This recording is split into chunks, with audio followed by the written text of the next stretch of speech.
de Jesus. Amém, Pai.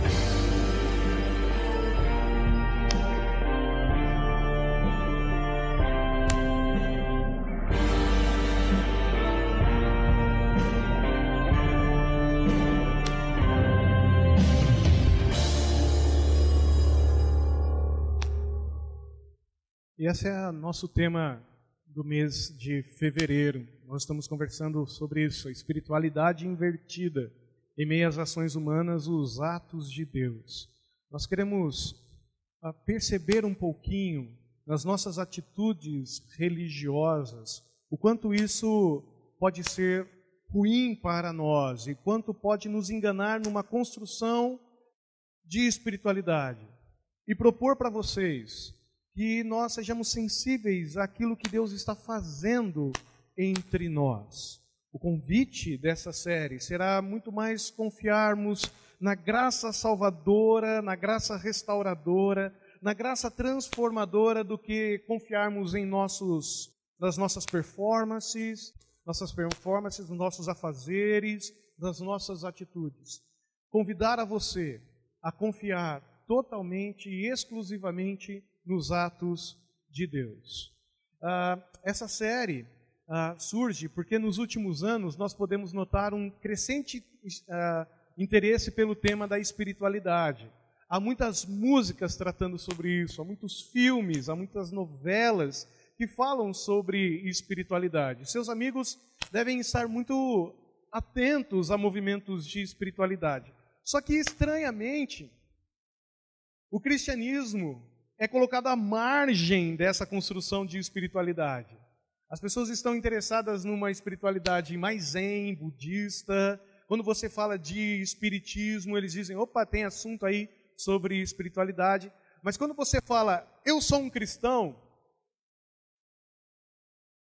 lá vem aquele chato, falar de coisas que eu posso e que eu não posso fazer. O convite dessa série é mostrar que o cristianismo, sim, é uma construção de espiritualidade sadia. E, na verdade, o único caminho de espiritualidade que nós temos é através de Jesus Cristo. Esse tema, essa ideia de espiritualidade, tem influenciado diretamente no aumento de número de religiosos do nosso país. Apenas 8% da população brasileira se dizem ateus. E normalmente são ateus graças a Deus, né? E nós somos o terceiro país evangélico do mundo. Só perdemos para os Estados Unidos e para a Coreia do Sul. Há muito evangélico hoje em dia no Brasil. Eu me lembro da minha infância, quando eu era pequenininho, não em Barbacena, mas lá em Brotas, quando o padre ia dar aula de ensino religioso na minha escola estadual, e ele dizia assim, tem alguém aqui protestante? Ele sabia que tinha protestante ali. Levantavam as mãos, eu e um outro amigo. Ele dizia, ok, vocês podem ficar lá fora, tomando um sol, descansando um pouquinho, e a gente saía. E quando voltávamos, todos os meus amigos tinham oração, um santinho, alguma coisa para levar para casa. Era muito raro encontrar um presbiteriano evangélico, protestante, no dia a dia. Hoje a gente está no metrô e a gente ouve alguém com música evangélica, a gente vê alguém com um livro evangélico. Parece que evangélico virou moda, tá um pouco na moda ser evangélico no Brasil. Entretanto, o aumento desse número não tem provocado em nós um desejo de intimidade com o Senhor, e muito menos um relacionamento satisfatório com Ele. Às vezes a relação é muito mais de interesse o que eu tenho para ganhar. E ai de Deus se Ele não responder como eu quero as minhas orações. A revista Isto É, em 2011, logo depois do censo brasileiro, ela trouxe uma reportagem muito interessante. Se você tiver acesso a essa revista, vale a pena ler, chamado Novo Retrato da Fé no Brasil, onde ela demonstra um movimento novo que está acontecendo no Brasil e no meio evangélico de forma mais particular aqui no recorte que eu fiz. Quando ela vai falar dos evangélicos, ela se assusta, porque ela diz que acaba de nascer no país uma nova categoria de evangélicos não praticantes. Não sei se você se lembra desse movimento entre os católicos. A pessoa dizia, eu sou católico não praticante. Isto é, eu fui batizado na igreja católica, eu tenho um padrinho, uma madrinha, eu vou à missa do galo e só. A revista diz, isso alcançou o meio evangélico. Pessoas que num determinado momento da sua história, provavelmente na infância, foram levados pelos seus pais à igreja, até mesmo foram batizados nessa igreja, mas que com o passar do tempo se desencantaram, perderam o interesse e são evangélicos. Mas gostam de vir à igreja, ou só vêm à igreja na época do Natal, só vêm à igreja na Páscoa, e aquilo que a doutrina ou aquilo que a igreja evangélica ensina não faz mais muito sentido assim. Assim sendo, esses fiéis que creram, ele continua e diz, são fiéis que creram, mas não pertencem, que creem, mas não pertencem a nenhuma denominação. Então, eu cresci numa igreja presbiteriana, hoje eu só sou cristão, sou evangélico, mas não frequento nenhuma igreja. Em números absolutos, diz a revista, são 4 milhões de brasileiros a mais nessa condição. 4 milhões de brasileiros a mais que se dizem evangélicos, mas não frequentadores de igreja, formando um novo panorama religioso no país. Bem, semana passada, nós falamos um pouquinho sobre o movimento da tradição à conversão. Vimos em Atos capítulo de número 2, o quanto que aquelas pessoas estavam envolvidas numa festa religiosa, como as pessoas estavam envolvidas no discurso religioso, como elas estavam envolvidas na prática religiosa judaica numa festa chamada Pentecostes, mas como estavam totalmente fechados e insensíveis à ação do Espírito Santo. E aqueles homens e mulheres se tornavam até mesmo violentos e agressivos para com o agir de Deus. E de repente, um vento sopra, o Espírito Santo invade o coração de algumas pessoas e elas se rendem ao Evangelho e se tornam praticantes de algo novo. Algo que convida as pessoas à transformação, que convida as pessoas a renderem a sua vida a Jesus, a confiarem tão somente na ação do Espírito Santo, e não guardam para si. Falam disso para as outras pessoas. Hoje nós vamos conversar um pouquinho sobre da manipulação à graça. E eu quero marcar com vocês alguma coisa sobre o que eu vou tratar sobre manipulação aqui nessa noite. Em primeiro lugar, eu quero falar que manipulação é uma tentativa de transmitir sinais daquilo que é autêntico. É uma tentativa de fazer com que as pessoas se convençam, fazer com que as pessoas entendam algo como que é mentiroso para mim, mas que parece ser verdade. Há muito dessa maneira de manipularmos a mentira no meio religioso. Quando, por exemplo, usamos linguagens corretas, mas o nosso coração não está tomado por aquela linguagem. Quando nós cantamos as canções corretas, mas aquilo que nós cantamos não faz sentido para nós. Quando, por exemplo, participamos de um culto como esse, mas a segunda-feira é minha e eu faço o que eu quero. É uma tentativa de manipular uma mentira no coração, a fim de que ela se mostre para as outras pessoas como verdade. É uma tentativa de representar um personagem ou uma personagem ideal. Vocês veem como eu sou um cara bom? Vocês percebem como eu sou um bom pai? Vocês conseguem perceber como eu sou um bom religioso? Mas, na verdade, isso é uma grande personagem. É uma grande mentira. A palavra hipócrita, que é a forma como a Bíblia às vezes descreve esse movimento, vem do termo grego, onde os artistas vestiam máscaras, fingiam que era algo para que as pessoas entendessem, ouvissem aquele momento e dissessem: é interessante essa personagem, hein? Interessante esse ato, interessante essa tentativa de nos convencer. Mas o artista não era aquilo. Aquilo era só uma encenação. O ator era outra coisa. Talvez ele não fosse tão valente como Ilíada demonstra nas suas personagens. Talvez ele não fosse tão feroz a enfrentar para entrar dentro de um cavalo e entrar na cidade de Troia. Aquilo tudo era mentira, era uma manipulação de verdade, tentando fazer com que as pessoas reconhecessem aqueles atores como pessoas importantes. Existem algumas pessoas que disseram sobre a hipocrisia. Por exemplo, esse autor francês, Roquefort-Caudry. Eu tentei ensaiar várias vezes para falar esse nome, mas não saiu. Depois a Emily ajuda a gente aí no francês. Mas ele diz assim: a hipocrisia é a homenagem que o vício presta à virtude.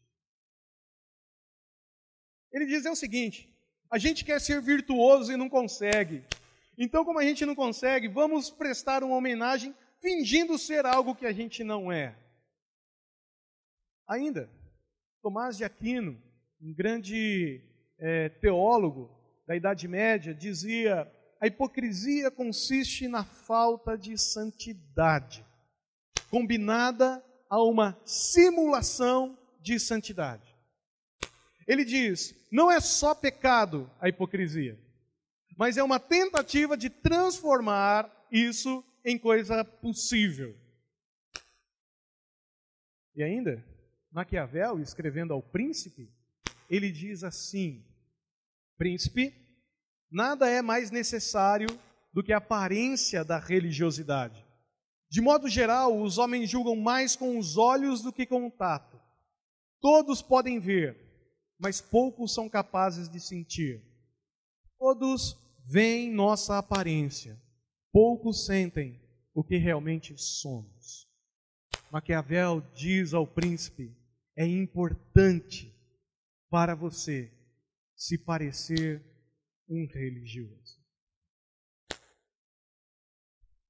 Here's a funny thing about people. We all like to look good, to make a good impression, to show everyone else we have it all together.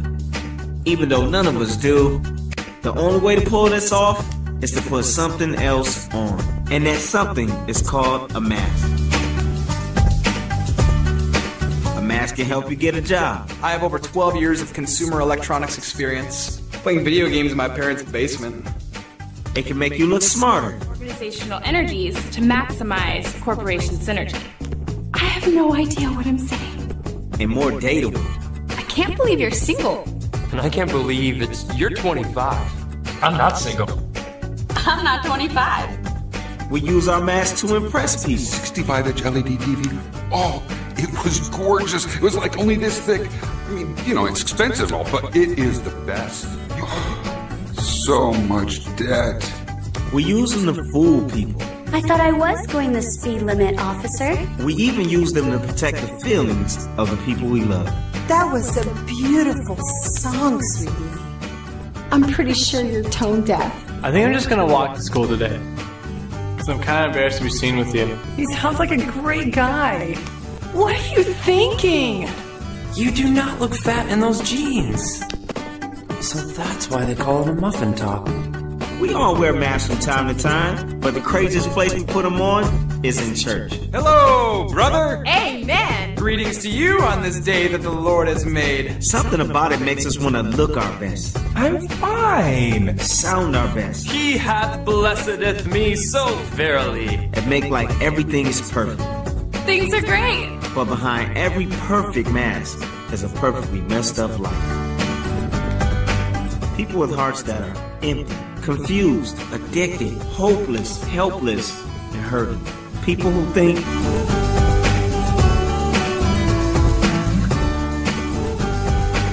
But here's the thing. This is exactly the kind of life where God shows up.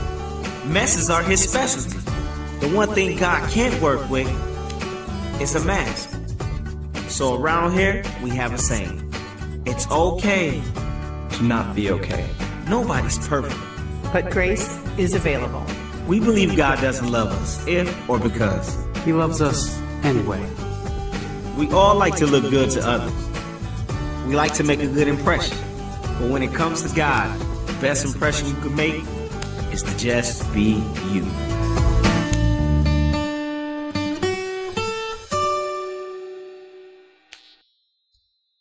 E eu quero mostrar um texto bíblico para vocês, onde um casal decide ter atitudes de aparência, querendo ser algo que eles não eram.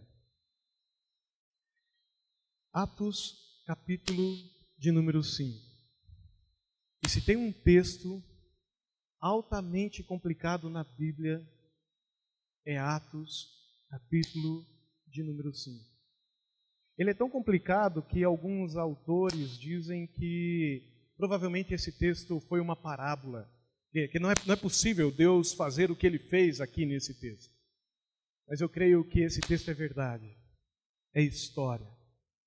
E é muito legal porque Lucas, que está descrevendo como a igreja nasce, ele descreve a igreja de forma muito bonita, até o capítulo de número 4. Porque a partir do capítulo 5, Lucas vai mostrar o quão complicado é convivermos em comunidade. O quanto o nosso coração nos convida à manipulação e à hipocrisia. Prestem atenção no que o texto diz. Um homem chamado Ananias, com Safira, sua mulher, também vendeu uma propriedade. Ele reteve parte do dinheiro para si, sabendo disso também sua mulher, e o restante levou e colocou aos pés dos apóstolos. Então perguntou Pedro: Ananias, como você permitiu que Satanás enchesse o seu coração, ao ponto de você mentir ao Espírito Santo e guardar para si uma parte do dinheiro que recebeu pela propriedade? Ela não lhe pertencia? E depois de vendida, o dinheiro não estava em seu poder? O que o levou a pensar em fazer tal coisa? Você não mentiu aos homens, mas você mentiu a Deus. Ouvindo isso, Ananias caiu morto. Grande temor apoderou-se de todos os que ouviram o que tinha acontecido. Então os moços vieram, envolveram o seu corpo, levaram-no para fora e o sepultaram. Cerca de 3 horas mais tarde, entrou sua mulher, sem saber o que havia acontecido. Pedro lhe perguntou: diga-me, foi esse o preço que vocês conseguiram pela propriedade? Respondeu ela: sim, foi esse mesmo. Pedro lhe disse: por que vocês entraram em acordo para tentar o Espírito do Senhor? Veja, estão à porta os pés dos que sepultaram o seu marido, e eles a levarão também. Naquele mesmo instante, ela caiu morta aos pés dele. Então os moços entraram e encontraram-na morta. Levaram-na e a sepultaram ao lado de seu marido. E grande temor apoderou-se de toda a igreja e de todos os que ouviram falar desse acontecimento. Quando eu leio esse texto, a minha vontade é me segurar e dizer, eu vou cair. Não dá para ficar em pé diante desse texto. Eu também serei consumido. Eu pergunto, meu Deus, o que vai ser da minha vida? Esse texto é para a gente ler e terminá-lo com muito medo, assustado. E agora? E agora?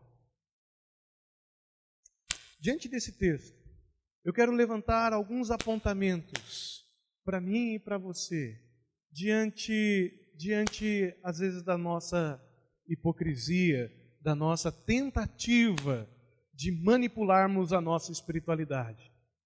Em primeiro lugar, esse texto nos mostra que a hipocrisia ou a manipulação é altamente ofensiva a Deus. Sério. Você não está ofendendo a mim ou alguém que está ao seu lado. Você está ofendendo ao próprio Deus. Esse texto é muito interessante porque ele começa dizendo, um homem chamado Ananias com Safira, sua mulher, também vendeu uma propriedade.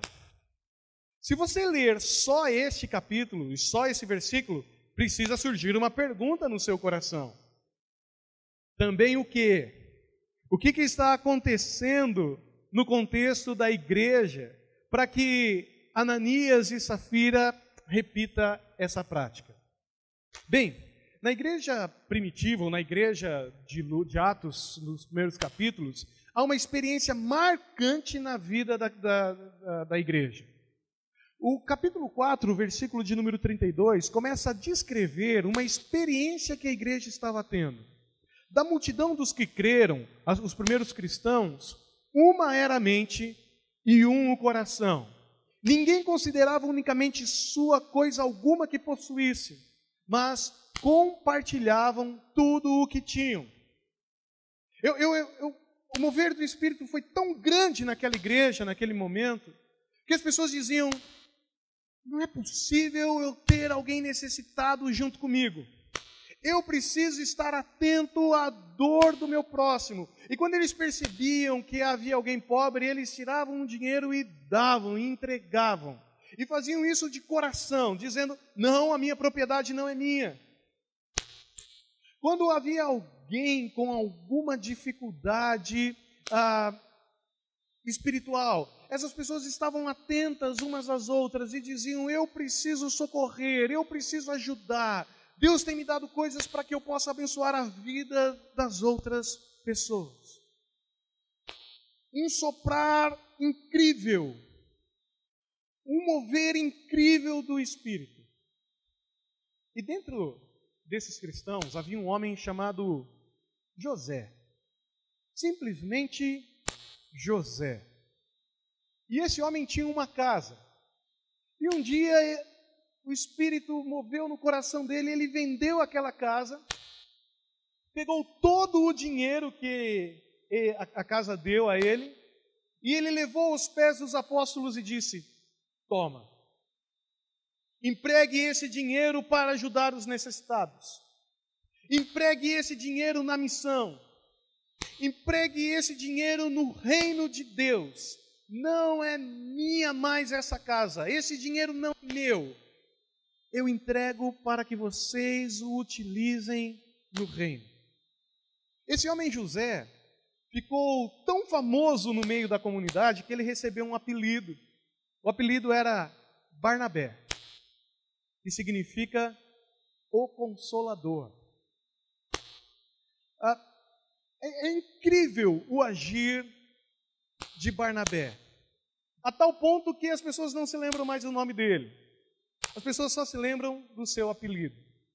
Existe uma música muito interessante, não sei se o Gui pode ajudar a gente, que conta um pouco da história do Barnabé e nos fala um pouquinho daquilo que Deus estava fazendo na comunidade cristã através da vida de José.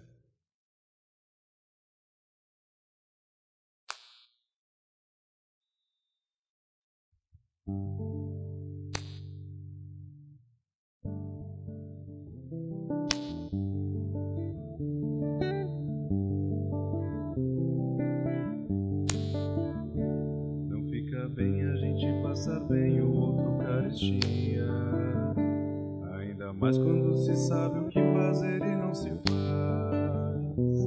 Como fruto do amor de Cristo, fruto do seu compromisso, vendeu o homem o que tinha e repartiu. Era seu nome Barnabé, natural de Chipre, também chamado de José das Consolações, homem bom e piedoso, cheio de fervor e fé, homem de Deus.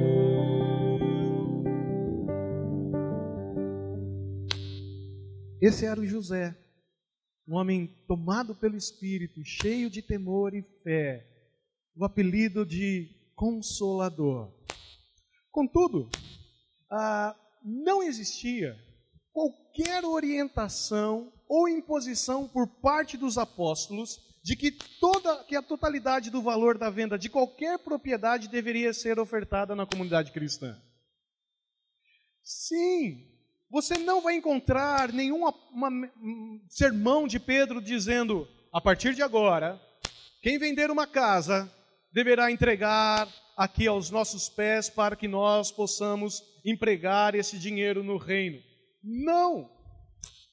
Não há nenhuma ordem, não há nenhuma imposição. Isto foi um movimento no coração de Barnabé, um movimento de Deus no coração de Barnabé.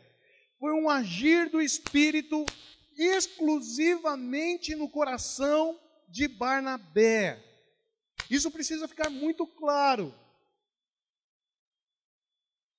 E aí que surgiu também Ananias e Safira. Viram que José ganhou um apelido de Consolador. Ananias e Safira viram que Barnabé fez algo que se destacou na comunidade. Também quero um apelido. Também quero destaque. Também quero ser conhecido. E aí eles optam pela manipulação. E aí eles optam por fazer de conta. E ao fazer de conta que entregaram todo o dinheiro aos pés dos apóstolos, Ananias e Safira configuraram uma atitude de hipocrisia. A tal ponto de Pedro perguntar para eles, vocês são loucos? Quem foi que pediu para vocês dinheiro? Quem foi que pediu para que vocês entregassem a totalidade dele? Esse dinheiro não era seu? Vocês não podiam ficar com ele? Por que fizeram isso? Ananias e a sua esposa esperavam que a simulação, que a manipulação, a hipocrisia lhe rendesse vantagens no contexto comunitário. Pedro, olha só, como eu e minha esposa gostamos daquilo que vocês estão fazendo, vendemos uma casa e não queremos o dinheiro para nós, para vocês. Ananias e Safira queriam ficar bem diante dos seus líderes. Aqui na igreja da vila, eu não sei e eu não quero saber o quanto você entrega de dízimo. Sério, sério. Porque eu não quero me relacionar com vocês a partir daquilo que vocês empregam no reino. Mas tem muita gente que separa envelopes e quando, antes de colocar no local apropriado, eles chegam e dizem, pastor, aqui está R$1 milhão. Vocês ouviram um amém? Por que você não pôs lá no local apropriado? Por que você está entregando a mim? Não, pastor. Porque eu quero que o senhor saiba o que eu estou fazendo. Se a sua tentativa de fazer algo aqui na igreja da vila é para chamar a minha atenção, eu tenho uma má notícia, você não vai chamar, porque eu não vou ficar sabendo. que intencionalmente eu não quero saber. O quanto de você aplica aqui na Igreja da Vila. Talvez Ananias e Safira quisessem não ficarem atrás de outras famílias ou pessoas como Barnabé. Por que só para Barnabé? Por que vocês deram um apelido para José e não nos deram um apelido também, querido? Por que vocês só se moveram em direção a ele e a nossa família? E as coisas que nós fizemos, vocês não vão notar, vocês não vão perceber. Eu sou presbiteriano há 3 gerações. A igreja, não sei aonde, foi a minha avó que construiu vendendo coxinha. Com quem vocês pensam que estão falando?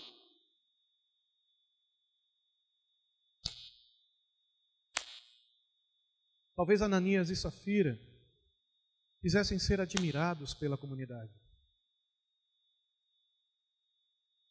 Eu sou reverendo fulano de tal, doutor em teologia pela faculdade tal, com um mestrado publicado numa revista tal, há tantos anos no ministério.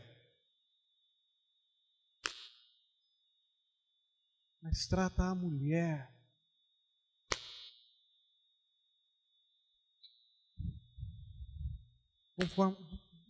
com muita violência. Eu sou o presbítero. Meu pai foi presbítero. E eu quero que vocês me respeitem porque eu sou o presbítero. Mas é um adúltero. Eu canto no coral. E quando eu faço um solo, as pessoas ficam me admirando e Deus toca no coração dessas pessoas. Mas é uma fofoqueira. Quando eu oro, na minha reunião de oração lá na minha casa, Deus começa a revelar coisas impressionantes. Mais do que Ele revelou na Bíblia. Mas eu não guardo para mim, eu conto para todo mundo. Saiba que toda a sua tentativa de manipulação religiosa não é uma ofensa contra as pessoas, mas é uma ofensa contra o próprio Deus. Contra o próprio Deus. Todo e qualquer discurso assim ofende ao Senhor. Por que a manipulação é tão ofensiva a Deus? Primeiro, porque a manipulação gera apropriação indevida da honra que pertence a Deus e aos seus discípulos. A honra não é minha. O título não é meu. As coisas que eu faço não dependem de mim. É tão somente a graça agindo no meu coração e na minha vida. É tão somente a graça me capacitando para abençoar as pessoas. É tão somente a graça me conduzindo a ser mais generoso. É tão somente a graça me levando a cargos de liderança. As pessoas passam a olhar mais para indivíduos e pessoas. Eles colocam em xeque a honra que deve ser dada tão somente a Deus, e não aos seus discípulos. Porque a manipulação gera a sensação ilusória de que somos melhores do que os demais ao nosso redor. Senhor, dou graças a Deus porque eu não sou igual ao fulano de tal. Eu sou muito melhor do que ele. O senhor está vendo? O senhor está percebendo? O Ed René, no vídeo que eu trouxe para vocês, diz: não façam assim. Olhem a trave que está no olho de vocês. Antes de tirar o cisco do olho do outro. Aqui na Igreja da Vila, se você não sabe, eu preciso repetir. Somos um bando de pecadores, pastoreado pelos 2 piores deles. Essa igreja vai te decepcionar. Eu vou te decepcionar. simplesmente porque eu sou um pecador. Você vai me decepcionar, porque você também é um pecador. Mas o que nós queremos fazer com tudo isso? Nós queremos confiar na graça e não em nós. Nós queremos que essa igreja cresça pela ação de Deus entre nós. E por isso, que a honra e a glória é dele. Porque a manipulação é tão ofensiva a Deus? Porque a manipulação gera cauterização contagiante na mente daqueles a quem Deus deseja influenciar. Se tiver um que comece a dizer e ter atitudes, a dizer como hipócrita e ter atitude como hipócrita, logo ele contagia outro. Que logo contagia outro. Que logo contagia outro. E de repente, estamos aqui num bando de pessoas com máscaras, com fingimento, mas carregados de mentira. Em segundo lugar,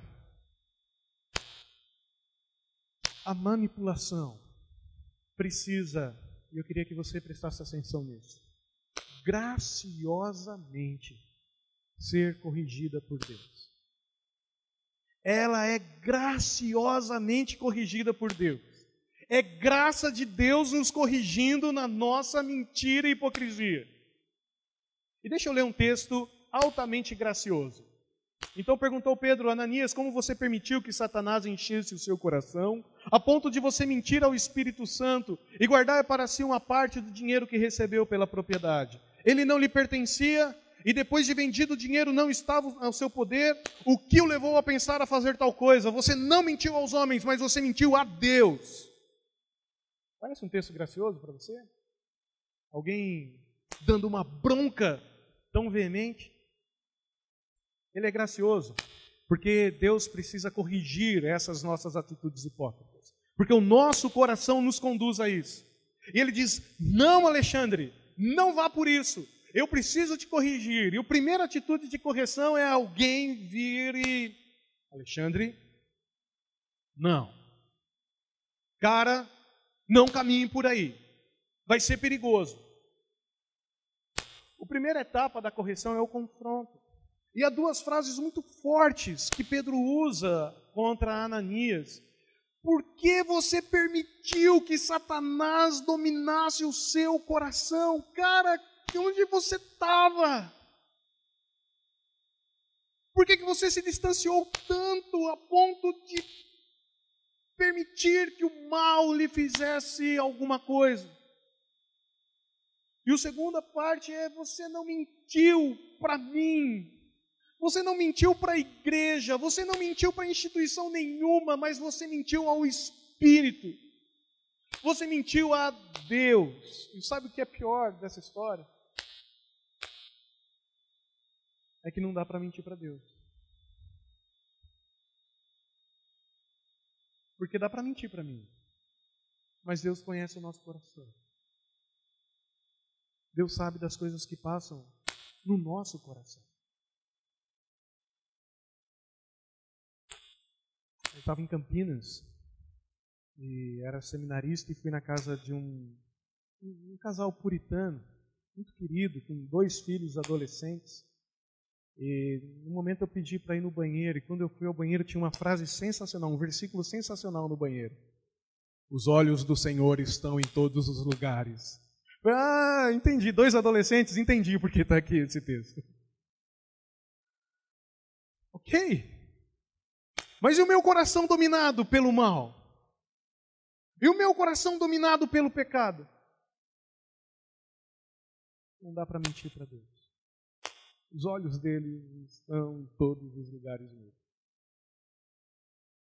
Então o primeiro movimento dele é ele trazendo alguém para nos confrontar, dizer: cara, não. Mas o segundo movimento desse texto, da graça, é: Ananias caiu morto.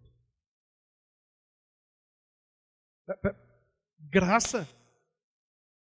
Nesse movimento de Deus levar tão a sério essa disciplina a ponto de Ananias cair morto.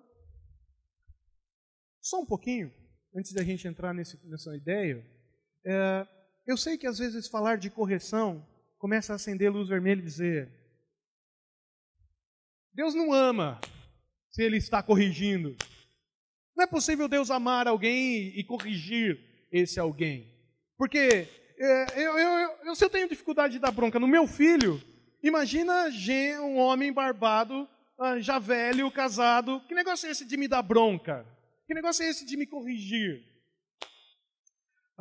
Eu queria que você descartasse do seu coração qualquer movimento de correção de Deus em relação à vingança.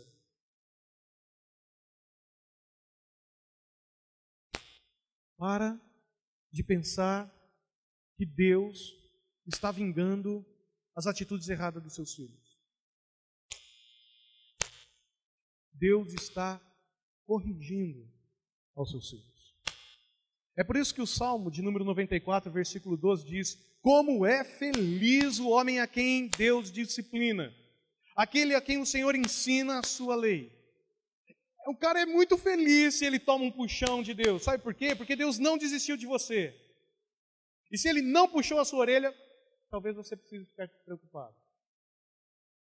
Ainda, Hebreus capítulo 12, versículo 6 diz: pois o Senhor disciplina quem ama e castiga todo aquele a quem aceita como filho. Não é vingança, é amor. Não é toma lá da cá, mas é: filho, corrija, mude, cresça. E ainda, Apocalipse 3, versículo 19 diz: repreendo e disciplino aqueles que eu amo. Por isso, seja diligente e arrependa-se. Eu só faço isso com quem eu amo. A Bíblia nos mostra algumas formas de Deus tratar conosco. E às vezes essa forma dele de tratar conosco, às vezes são duras. Primeiro nível da disciplina é Deus nos confrontando com a palavra dele. A gente ouve uma mensagem, a gente lê um texto bíblico e se sente altamente confrontado.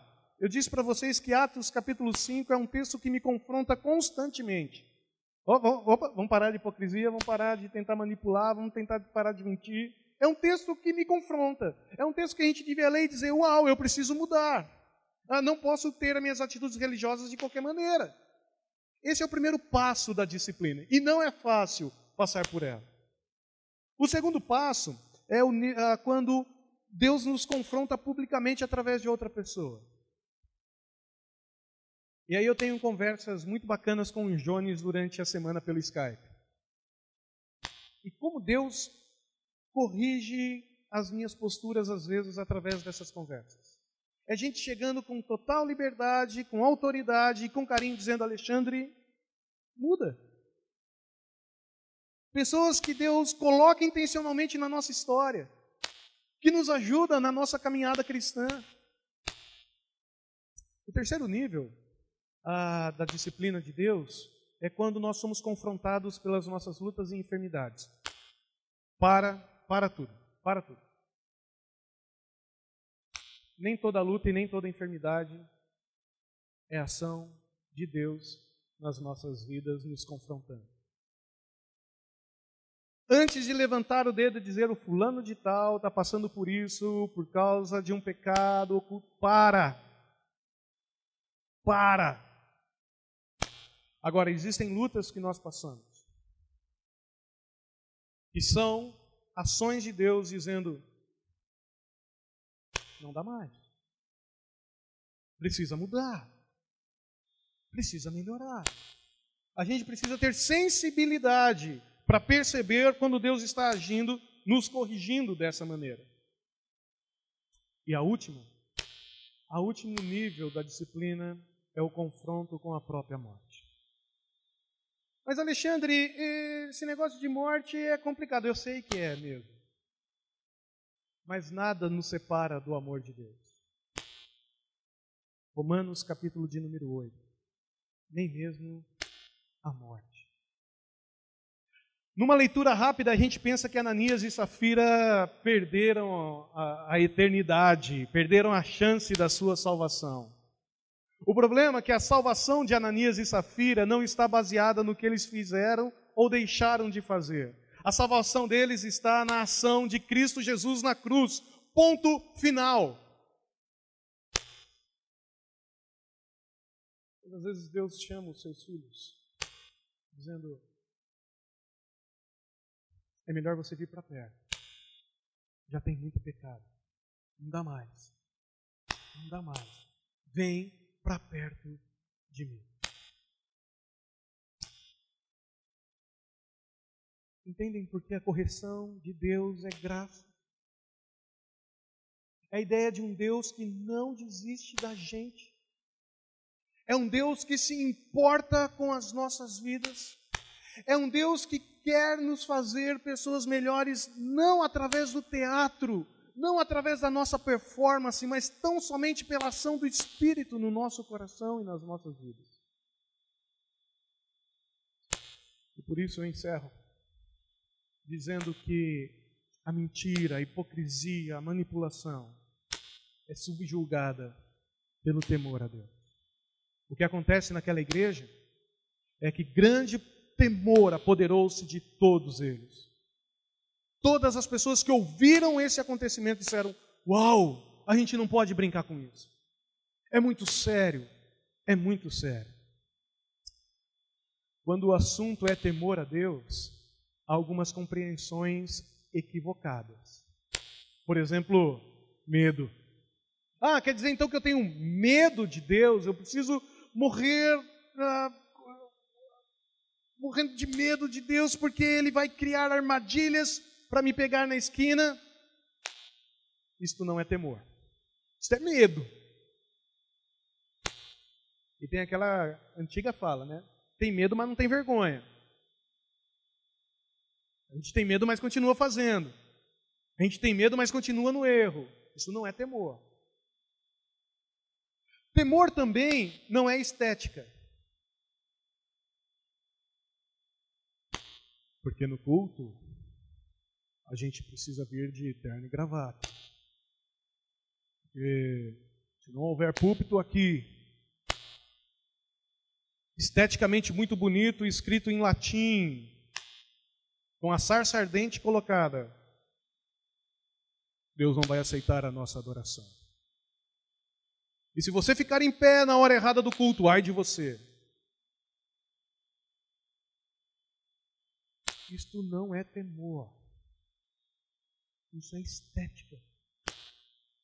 Isso é prática religiosa. Usos e costumes. Temor também não é respeito.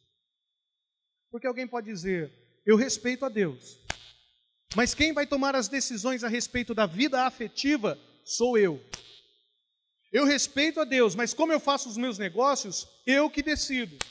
Olha, eu até respeito o que o Senhor fala, mas quem toma a decisão de como a minha casa será conduzida, serei eu. Os seus princípios e os seus valores são até bonitos, eu até os respeito, mas eu não quero obedecê-los. Isto não é temor.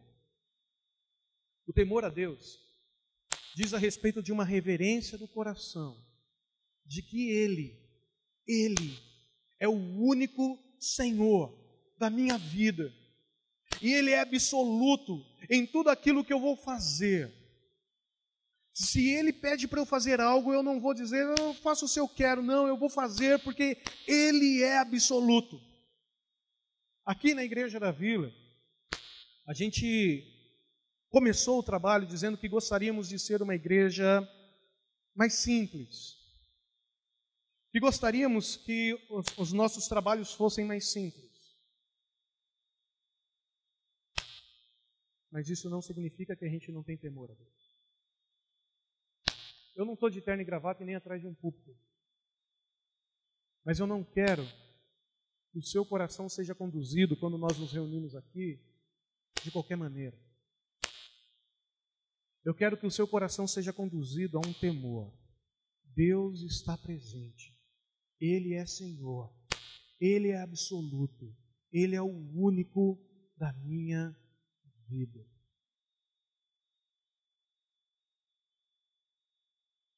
Uma espiritualidade sem temor a Deus é semelhante à postura de um filho que provoca os limites do seu pai. Eu digo, Davi, não. Não põe a mão aí, filho. E ele, com toda dificuldade,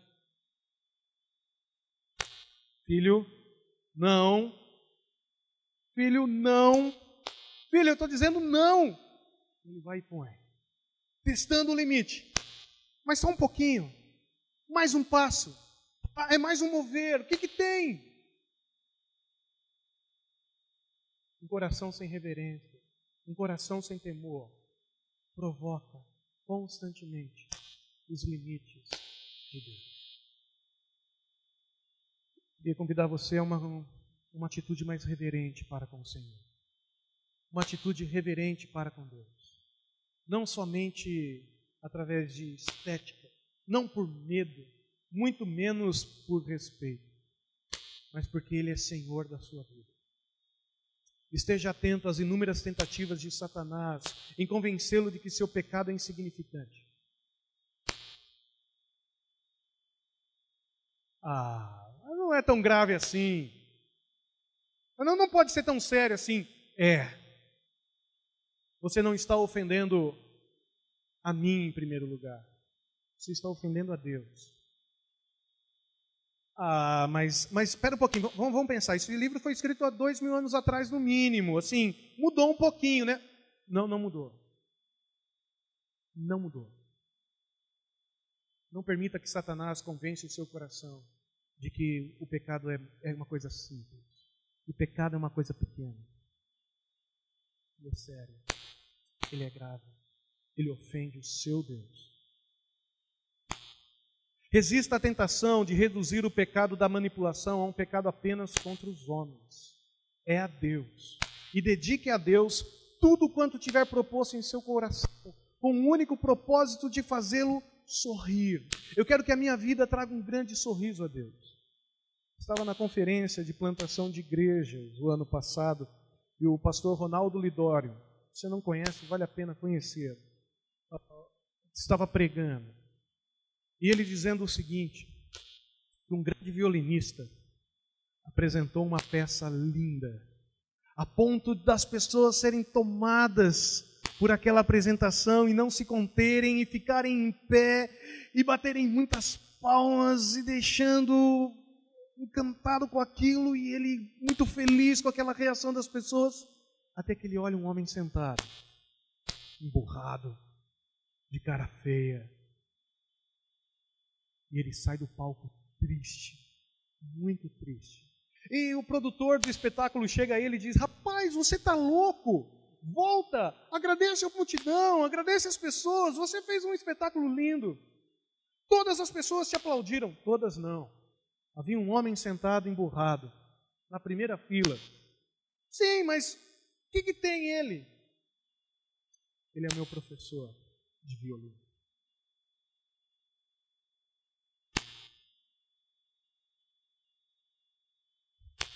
Às vezes as pessoas estão nos aplaudindo, dizendo, uau, é isso mesmo.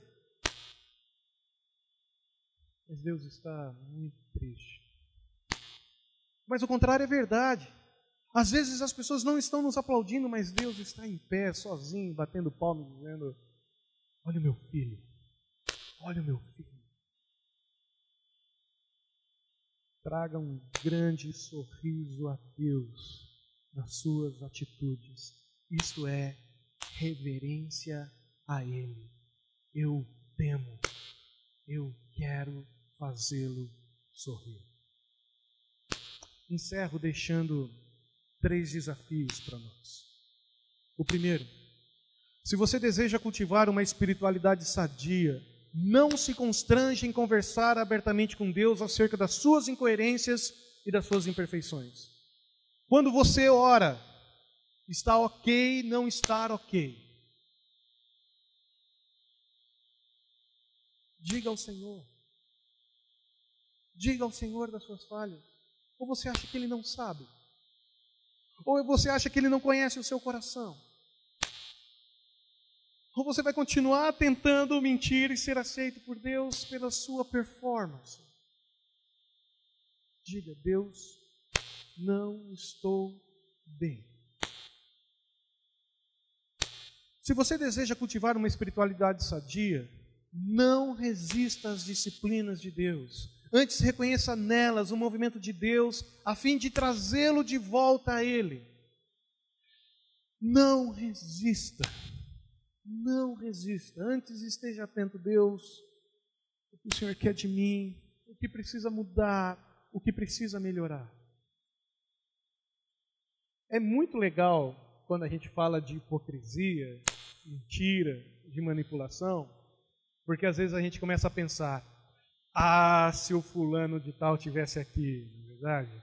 Ah, se ele ouvisse essa mensagem. Ah, não, eu vou chegar em casa e vou mandar esse PDF para ele. Ele precisa ver essa mensagem. É para você. Ok? É para mim. É para mim. Não resista à disciplina de Deus. Não resista à disciplina de Deus. Não resista a ela.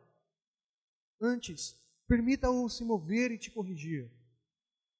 E se você deseja construir uma espiritualidade sadia, não permita que a liberdade que temos diante de Deus seja confundida com irreverência na presença dEle. A gente está reunido num buffet. Nós estamos reunidos aqui como irmãos e irmãs, amigos e amigas, com o Deus Pai aqui presente. Isso me convida a ter reverência no coração quando aqui estou. A minha vida não é vivida diante dos olhos dos homens, mas é vivida diante do olhar do Pai. Isso me faz ter reverência nas minhas atitudes.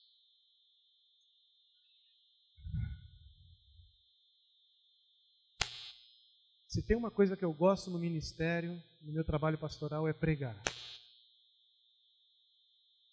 Porque de sexta-feira à noite, quando eu termino essa mensagem, eu tenho que parar tudo que eu estou fazendo e... Deus, nós precisamos conversar.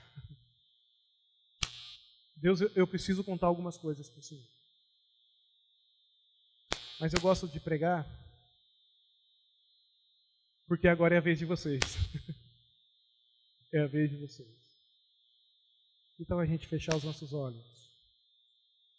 E num tempo de reflexão bem séria e oração diante do Senhor, dizendo: Deus, nós precisamos conversar. Tem algumas coisas que precisam mudar. Eu não quero mais brincar de ser cristão. Eu não quero mais fingir de ser frequentador de igreja. Eu quero ser um cristão de verdade, transformado e movido pela tua ação.